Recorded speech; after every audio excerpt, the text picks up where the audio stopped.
the itinerary of tourists, maybe not for the historical aspect so far, but more in the traditional custom atmosphere.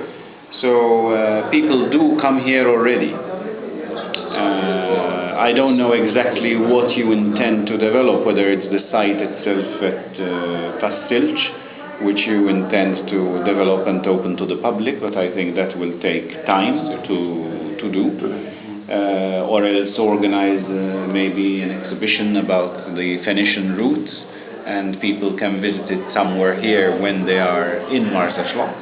I think that can make sense in the absence of waiting to build a visitor center, because the site here, as you will see, is a very important major site, but it is not a spectacular site. It's not monumental. For people, it's not monumental. For people who would come here, they will not understand anything, because it's just one strata upon the other, and there is nothing which attracts your immediate importance. I think interpretation is the key factor which has to be done here.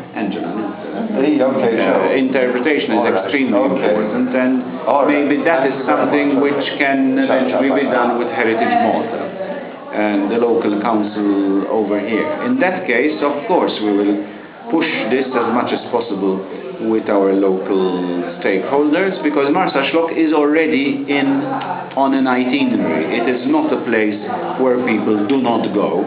It is a place which is very much sought after. It is linked to the sea, it is linked to fish, and whoever you ask in the tourism trade in Malta, if they want to eat fish, be close to fishermen, if they want to see the Lutsu, they would come here. Much more than St. Paul's Bay or anywhere else on the islands. So this is already an attraction in itself. What you can do is lengthen their stay here. This is my opinion. Part of the problem is that there is an enormous gap in hotels in the south of Malta. There are practically no hotels.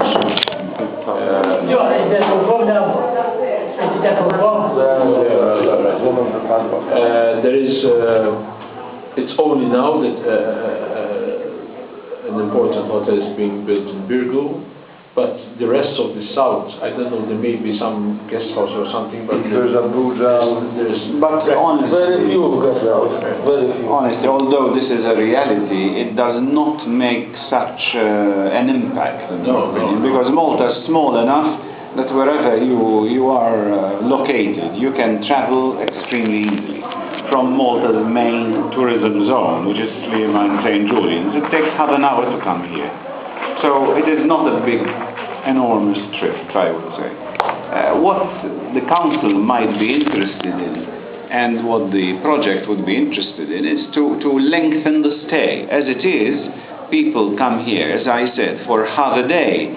You have just enough time for half an hour so that people can have a look at the stalls and maybe at the local produce, because it's not only a fish market, there are local produce which are extremely good. And I mean, for example, capers and tomato, sun-dried tomatoes, honey, food.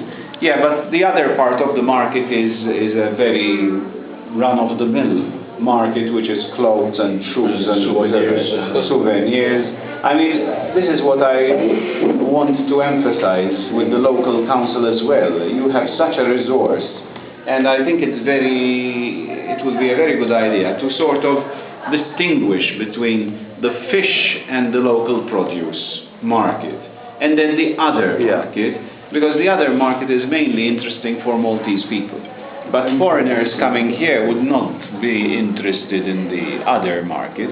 So if you can create some sort of area where you have the local produce and the fish, and possibly in this area include an exhibition on the Phoenicians, this would be of extreme interest.